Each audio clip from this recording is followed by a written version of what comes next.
Hey guys, today we're going to learn how to solve linear systems by substitution. So last class we learned to solve by graphing, and we also learned how to check it on the graphing calculator. Today we're going to actually learn a new method, and it is a little more difficult. I want you to be careful with this and make sure you've got to go step by step. So if you're somebody that writes rather large, I want you to get lined paper for doing some of these problems, and I really want you to check your answers. So there's a few steps that we're going to have to follow. The first thing we're going to do is we're going to solve one of the equations for one of the variables, okay? And this is going to make sense when we start doing some examples. So I'm going to solve for one of the variables. When possible, solve for a variable that has a coefficient of 1. Okay? We're then going to substitute the expression from step 1, okay, into the other equation and solve for that, the other variable. Step 3, we're going to substitute, okay, the value from step 2 into the revised equation from step 1 and solve. Okay, again, this will make more sense when we do some examples. And then our final step, we always want to check our answer. Okay, do the check step with both equations. So what we're doing here with the system of equation is we're finding the point where the two lines intersect. So if you notice in this first example, equation number 1 is already solved for y. Okay, so because it's already solved for y, it's easier just to leave it y is equal to 3x plus 2. That means the second equation, where we have our y, we're actually going to substitute this expression here in for y, right there. So what we're going to do is we're going to take our x plus, instead of 2 times y, we're now going to have 3x plus 2. And that's going to equal 11. Okay, so notice at this point right here, we only have one variable. So we have one equation and one variable. So we can solve for x using DC-MAM. We distribute, okay, and then we combine our like terms. So we get 7x plus 4 is equal to 11. And then we subtract 4 from both sides. 7x is going to be equal to 7. And then when we divide by 7, our x is equal to 1. Okay, so we had taken 3x plus 2, that expression, and we just substituted it in for the y. Okay, so now we know what our x is. So far our solution, we know the x value. We then take the 1 for the x in the original equation to find the value of y. So we go back here and it says, well, y is equal to 3x plus 2. So we're just going to take our value of x, 3 is 1, and get our y value. Y is going to be equal to 3 plus 2, which is equal to 5. So 3 times 1, we get our 3 plus 2, which is equal to 5. So we now found out our y value, which is 5. So this is our solution, 1, 5. And if we did our check step, okay, we go back to the original two equations, and y is 5 is equal to 3 times 1 plus 2. That one works, and then we check our second equation, because it's going to be true for both. Our x value is 1 plus 2 times our y, which is 5. Does that equal 11? Yes, it does. 1 plus 10 is equal to 11. So it works for both. Okay, so it doesn't matter if you solve for x or you solve for y, but you really want to look at your two equations. And when I look at these two, okay, I'm looking for my coefficient of 1. Okay, in this case, the coefficient here for my x is 1. So it's easiest to actually solve for x. So when I solve for x, I bring this 2y to the other side. Don't forget, you're actually adding 2y to both sides. So that becomes x is equal to 2y minus 6. Okay, that's my first step. All right, and now because I solve for x here, I'm actually going to circle my x in my second equation. So I've got my x minus 2y is equal to negative 6. I want to take that 2y minus 6. So 2y minus 6, and I want to substitute it in for the x. I'm going to take that and substitute it there. So when I do that, I've got 4, and instead of times x, I'm now going to say 2y minus 6, okay, plus my 6y, okay, I'm just looking at this equation right here, is equal to 4. Okay, so at this point now, I only have one variable. Okay, I have one variable, and I can solve for it. I just use DC-MAM. So when I do that, I've got 8y minus 24 plus 6y is equal to 4. I combine my like terms, and I get 14y Okay, I'll do that over here. 14y minus 24 is equal to 4, or 14y is going to be equal to 28 when I bring the 24 to the other side, and then when I divide both sides, I get my y is equal to 2. Okay, so I'm halfway there. Now I've got my y variable. It doesn't matter if I get my x or my y first. I'm going to end up with the same answer. So my y is 2. So now I'm going to substitute 2 in for y into the revised equation. I'm going to look at this revised equation here. And now I've got x is equal to, instead of 2 times y, I've got 2 times 2 minus 6. My x is going to be equal to 4 minus 6, or my x is equal to negative 2. Okay, so I got my solution of negative 2, 2. And again, always go back to your original equations to do your check step. So when I do my check step, I've got x, which is negative 2, minus 2 times my y is equal to negative 6. Negative 2 minus 4 equals negative 6, so that works. And then I do my second equation, 4 times my x, which is 4 times negative 2, plus 6 times my y, 2, is that going to be equal to 4? I've got negative 8 plus 12, and yes, that does equal 4. So my check step works.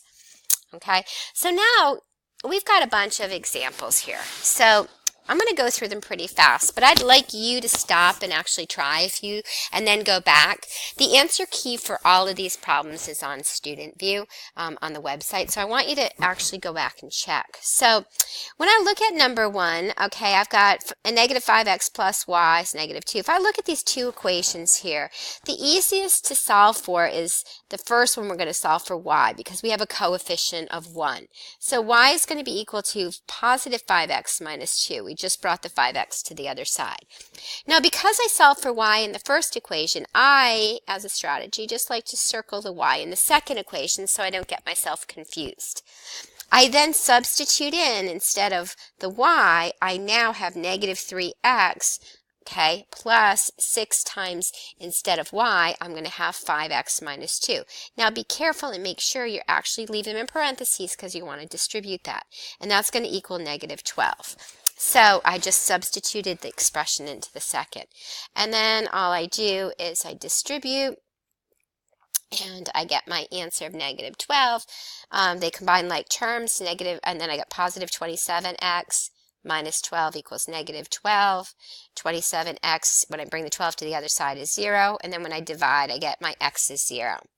Okay, I then take that 0 to get my y. I just plug in the 0. So 5 times 0 minus 2. So my y is 0 minus 2, which is negative 2. So my solution here is 0, negative 2. Okay, and again, you can go back and do your check step, but for purposes of time here, I'm not going to do the check steps. Okay, if I look at the second one, in this case, it's easiest to solve for x. So I'm going to have my x be equal to negative 3y plus 1. Okay, I'm going to circle my x in the second equation, and then I'm just going to substitute in that expression. So I've got negative 3 times negative 3y plus 1 minus 3y is equal to negative 15. When I distribute, I've got my 9y minus 3 minus 3y equals negative 15. I combine my like terms, so I get a 6y minus 3 equals negative 15. 6y, when I bring my 3 to the other side, is negative 12, so my y is equal to 2. Okay, I plug that in here for my y, and my x is going to be equal to negative 3 times 2, which is negative 3 times 2, whoops, it's getting kind of messy, plus 1. So my x is actually equal to negative 6, okay, negative 6 plus 1, okay, and then I'm going to get my x is actually equal to, actually this is a negative 6, I'm sorry, my y should have been a negative 2 there, so this should have been positive 6 plus 1. So x is equal to 7. So you should have an answer of, again, that's negative 2. It's a little messy there, but my x is 7, my y is negative 2. Okay, so moving on to number 3, okay, and again, we don't have that much space here, so if you want to get lined paper, it might be easier. If I look at these two equations, okay, I'm going to jump to red. Okay, I'm going to solve for y in the second equation because I have my coefficient of 1. All right, and I get y is equal to 5x plus 19. Okay, because I'm substituting for y, I'm going to circle the y in the other equation.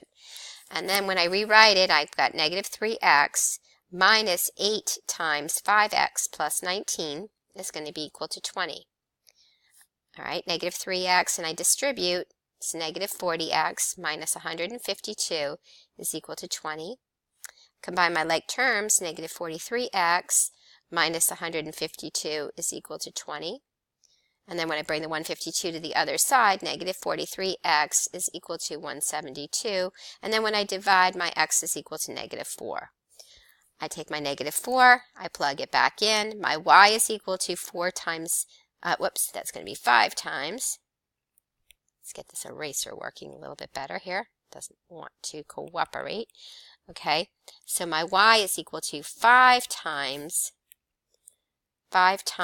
x, which is negative 4 plus 19. So my y is equal to negative 20 plus 19, which is equal to negative 1. So my answer is negative 4, negative 1. Okay, again, please pause and try these on your own and then check your answers. Okay, number 4, I'm going to look at these, and the easiest one to solve for to me is the second equation. I'm going to solve for y. It's going to be x plus 3. Because I'm solving for y, I'm going to circle the y there.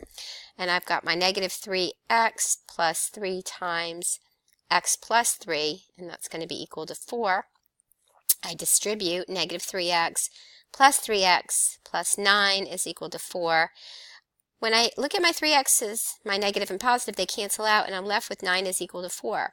Well, 9 is not equal to 4, so in that case, we're left with no solution. Okay? So that's no solution. All right, and that means that these two lines are actually parallel because they never crossed. All right, so we're going to try some more problems. We've got 5, 6, 7, 8, 9, and 10. So I want you to actually try. I'm going to do a few of them, but then the others you can refer back to the website to make sure you understand them. Okay, so this one I'm going to do y is equal to negative x plus 10. So I solve for y right here. I'm going to circle it.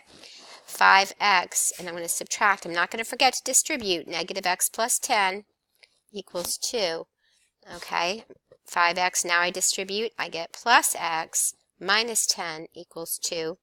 6x minus 10 is equal to 2. So my 6x is going to be equal to 12. My x is going to be equal to 2. I plug it back in to get my y. Y is equal to negative 2 plus 10. So my y is equal to 8. So my answer is 2, 8. Okay, number 6. Oh, here it is. We already solved for y. That makes it easy. I'm going to circle the y and substitute in the expression 2x minus 2. So 2x plus 3 times 2x minus 2 is going to be equal to 10. I distribute 2x plus 6x minus 6 equals 10. All right, I'm going to get an 8x minus 6 is equal to 10, or 8x is equal to 16. When I divide both sides by 2 and by 8, I get x is equal to 2.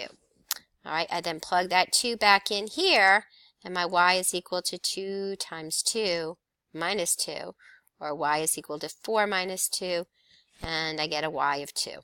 So my solution here is x is 2, my y is 2. Okay, so moving on to number 7. Okay, number 7 is a little more difficult. Let's see, if I pick this one, I've got a negative b, and we have a's and b's. That's okay. They're just like x's and y's. Just put them in alphabetical order when you get your final answer. So I've got negative b is going to be equal to negative 2a plus 5, and then I divide by negative 1, so b is equal to 2a, okay, minus 5. All right, so because I solve for b in the second one, I want to circle it here, and I want to set this up as 2a minus 3 times 2a minus 5 is equal to 7. 2a minus 6a plus 15 is equal to 7. Okay, and then negative 4a plus 15 is equal to 7. Okay, negative 4a is going to be equal to a negative 8. So my a is equal to 2. And then when I plug it back in here to get my b is equal to 2 times 2 minus 5, or my b is negative 1. Okay, so my answer in ordered pair would be 2, negative 1. All right, I'm out of time on this video, so I'm going to jump now, check the website for the answers, and I'm going to jump to the word problems in the next video. So please stay tuned and watch the next video for the word problems.